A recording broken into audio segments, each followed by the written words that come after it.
Locked Hearts. Chapter 1. Just Another Thursday.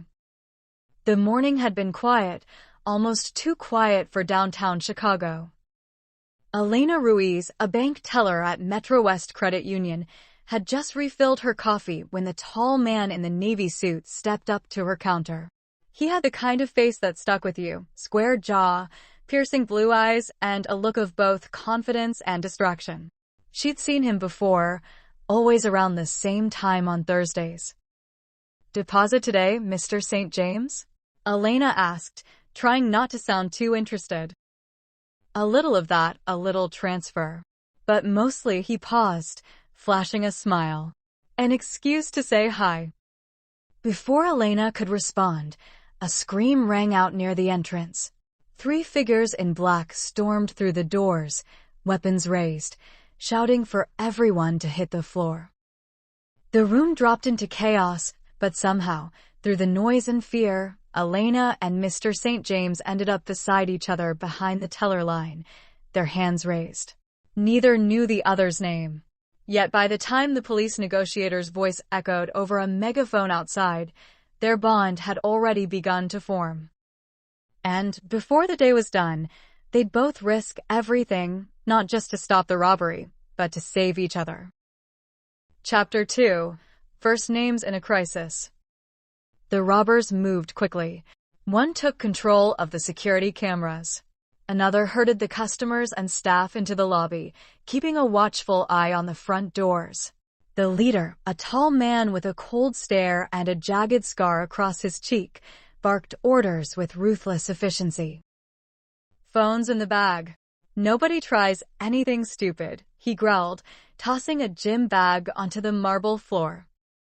Elena's heart pounded in her chest as she slid her phone inside, glancing sideways at the man beside her. "I'm Daniel," he whispered. "Elena," she replied, barely above a breath. Daniel gave a slight nod. "We'll be okay."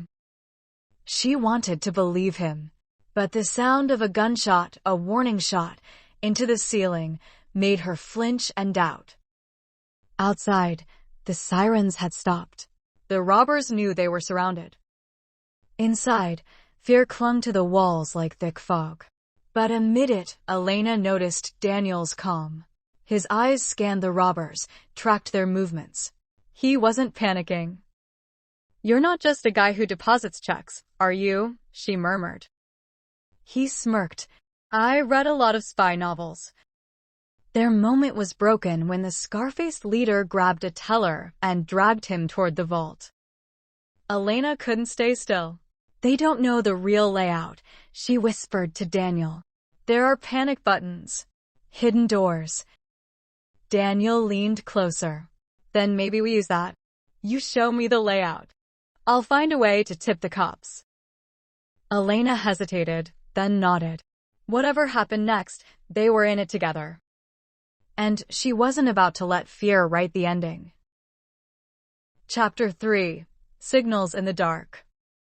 Daniel and Elena crouched behind the teller counter, pretending to organize the drawers as one of the masked robbers passed by. Daniel leaned in closer.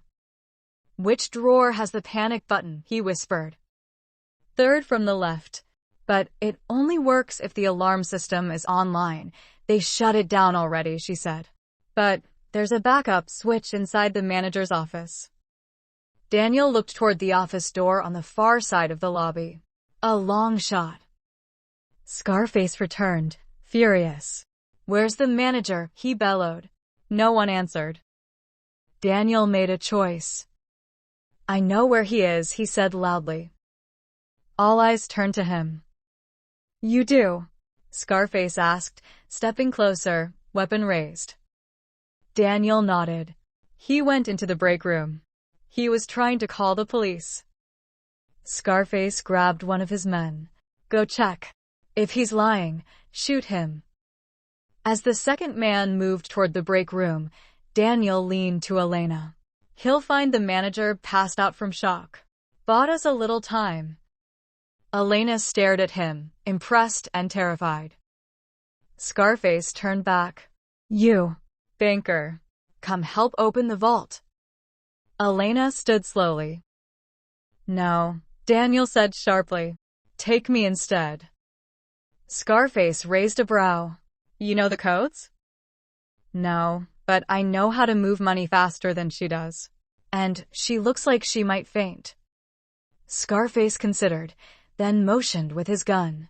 Both of you, move. Inside the vault room, Elena and Daniel exchanged a glance. She started entering numbers slowly while whispering to Daniel. If we distract them for just a minute, I can get into the manager's office from the back hallway. Hit the switch. Do it, Daniel said. I'll stall them. As the vault creaked open, Daniel stepped in front of Scarface. You really think this ends well for you, he said.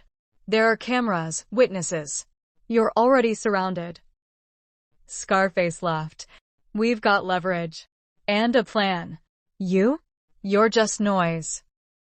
But Daniel wasn't just noise. He was a distraction. And Elena was already halfway to the office door. To take a moment away from the story, if you like my short stories, please be sure to like and subscribe. And if you have any ideas for my next storyline, please be sure to share it in the comments. Now back to the story. Chapter 4. The Switch. Elena crept through the narrow hallway, her back against the cool plaster wall. Her heart thundered in her ears, louder than the distant shouts echoing behind her. Every second counted. Every step mattered. She reached the manager's office door, cracked it open, and slipped inside. The small space was trashed, papers scattered, drawers overturned. But the panel was still there, hidden behind a framed certificate. She yanked the frame away and flipped the switch. A soft click. The silent alarm had been reactivated. Back in the vault, Daniel was doing everything he could to keep Scarface talking. Why this bank? He asked, watching as Scarface and his crew started shoveling stacks of cash into bags. That's none of your business, Scarface snapped. But his eyes flicked toward the lobby, where police lights flickered through the windows. We were supposed to be out by now. Daniel followed his gaze. The robbers were getting nervous. And then a siren blared inside the bank. Scarface froze. What the hell? One of the men ran to the front. Backup alarm. Cops are moving in. Daniel took the chance. He lunged, tackling Scarface to the ground just as Elena burst back through the hallway. Chaos exploded. Shots fired. Shouts rang out. Smoke grenades rolled in through the broken glass. Elena dove behind a desk. Daniel wrestled for the gun. One of the robbers grabbed a hostage. Then came the voice from a loudspeaker. This is the police. Drop your weapons. Hands in the air. One of the robbers ran. Another followed. Scarface broke free and grabbed Elena by the arm, dragging her toward the exit. Daniel didn't think. He chased after them.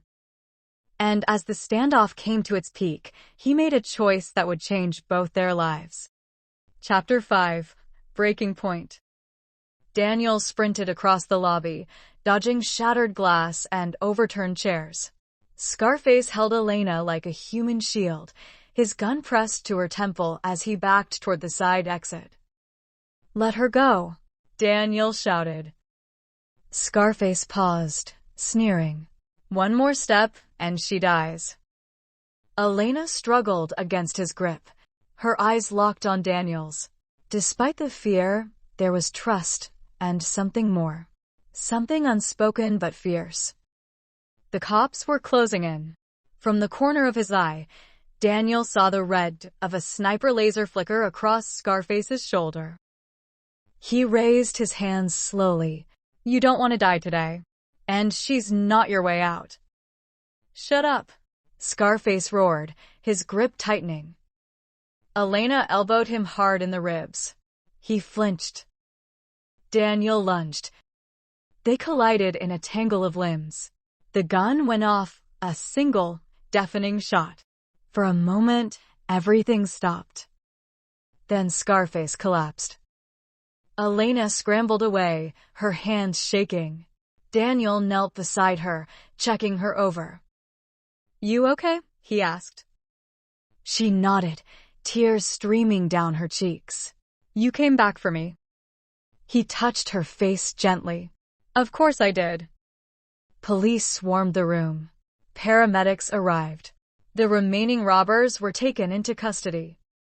As chaos turned to calm, Daniel and Elena sat on the front steps of the bank, wrapped in blankets, watching the sun set behind the line of flashing lights. She leaned her head on his shoulder. "I never thought I'd meet someone like this." He chuckled. "Me neither. But I'm glad I did." She looked up at him. "So what now?" He smiled, his hand finding hers.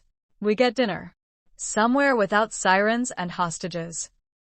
And as the night settled in, they sat together, two strangers no longer, their hearts unlocked in the most unexpected way. Chapter 6: Aftermath and Beginnings. 2 weeks later, the headlines had faded, but the memory of that day lingered like a shadow.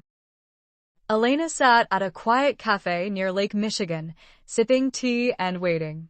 She wore a soft blue sweater, her hair loose, eyes scanning the sidewalk.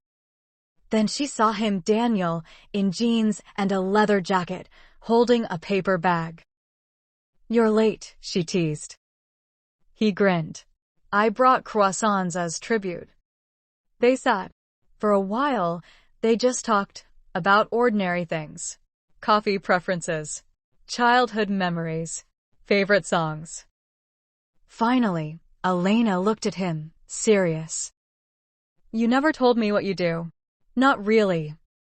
Daniel hesitated. "Then, I run a small security consulting firm. We help banks mostly." Ironically. She laughed. "That explains a lot." "What about you?" he asked. "Still at the bank," she said. "They offered me time off, even a promotion. But I think I might want something different." "Like what?" "Something that makes me feel alive. Like that day did. Not the fear, but the clarity." Daniel reached across the table, took her hand. "Whatever it is, we can figure it out. Together." They walked along the lakeshore after, the city skyline glowing behind them. No sirens. No chaos. Just two people, finding their way through the quiet. Elena looked at Daniel, the man who had risked his life for her. "You know," she said, "that first day, I thought you were just another customer." "And I thought you were just another teller," he replied. "Turns out, we were both wrong." She smiled. Or maybe we were just right. And beneath the soft hush of evening, they kissed. Not as strangers, but as something new. Something lasting. Something real. Like and subscribe for more short stories.